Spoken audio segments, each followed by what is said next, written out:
Welcome to Mindsprout. Today, we are diving into the biography of Robert Greene.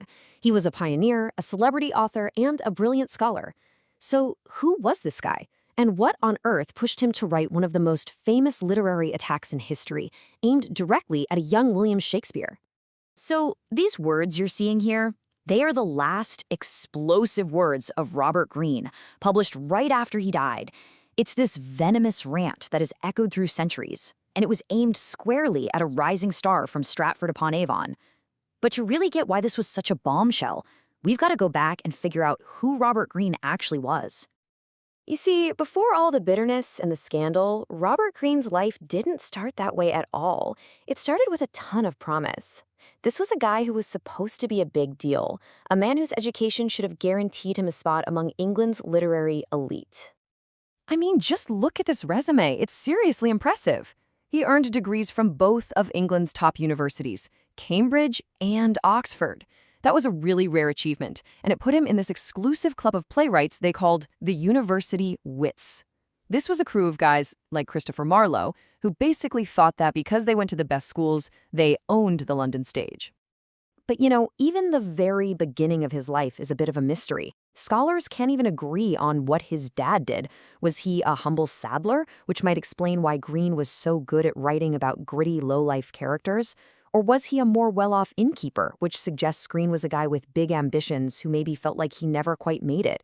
This little detail kind of colors everything else we know about him. Because here's the thing you have to understand. Greene wasn't just some footnote in Shakespeare's biography. For a while there, he wasn't just part of the story. He was the story. He was one of the very first people in England to actually make a living just by writing. Think about that. We take it for granted now, but back then, that was a huge deal. And get this, in less than a decade, he pumped out more than 25 different books and pamphlets. He was churning out material at a crazy speed, and it made him a massive star. You could say he was England's first real celebrity author, a household name way before most people had ever heard of William Shakespeare. And the guy's range, it was just incredible. He wrote these sweeping romances like Pandosto. In fact, Shakespeare himself later borrowed that plot for The Winter's Tale. He wrote blockbuster plays, and he pretty much invented a whole genre with what he called his coney-catching pamphlets. These were like gritty, true crime stories exposing all the scammers and thieves in London. But here's where the story takes a turn, a pretty dark one. As his star rose, his personal life just completely imploded. The same criminal underworld he wrote about so convincingly, well, it became his reality, and it led to a very dramatic, very public fall from grace.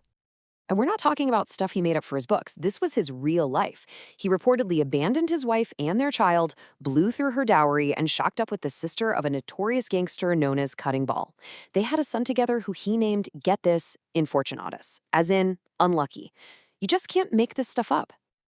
But here's the absolute genius move from Greene. He took all this chaos, all these personal screw-ups, and turned it into his brand. It was like he had a formula.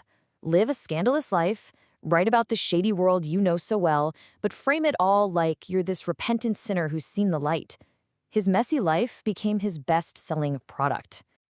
And all this chaos and resentment, it brings us right back to the beginning. It all came to a head in one final bitter piece of writing penned from his deathbed while he watched this new talent, an actor with no university degree no less, start to steal his thunder. The legend says he died after a night of binging on pickled herring and wine. I mean, what a way to go. And in that miserable state, reportedly broke and abandoned, he decided to put all of his professional jealousy down on paper, aiming it squarely at the actor who now had the nerve to write plays. Okay, let's break this down, because it is just dripping with venom. First, he calls Shakespeare an upstart crow, basically a nobody getting too big for his britches. Beautified with our feathers means he thinks Shakespeare is stealing lines from educated writers like him. He even twists a line from Shakespeare's own play, calling him a tiger's heart wrapped in an actor's skin. In the final insult, Shakescene, a nasty, one-of-a-kind pun on his name. Oh, but he wasn't done, not by a long shot. He also calls Shakespeare an absolute Johannes fact totem, Now that's Latin for jack of all trades, and trust me, it was not a compliment, it was a sneer. It perfectly captured the tension of the time, a university man declaring that a mere actor, a dabbler with no degree, had no business thinking he could write like them. It was pure intellectual snobbery. So this pamphlet gets published just weeks after Greene dies, and it just explodes across London. The attack was so public, so personal, that a wounded Shakespeare apparently went and confronted the publisher, Henry Chettle. And what happened next is pretty amazing. Chettle was so impressed with Shakespeare's good character and professionalism that he issued a formal public apology, praising his honesty and skill. So, where does all this leave us? We're left with this incredibly complicated figure. The guy who gave us our very first literary critique of William Shakespeare is, well, he's a total enigma, wrapped in contradiction and mystery. And here's the biggest problem we have when we try to figure him out. A lot of what we think we know about his life, it comes from his own so-called autobiographical writing. The very same books where he was building this whole repentant bad boy character for his audience.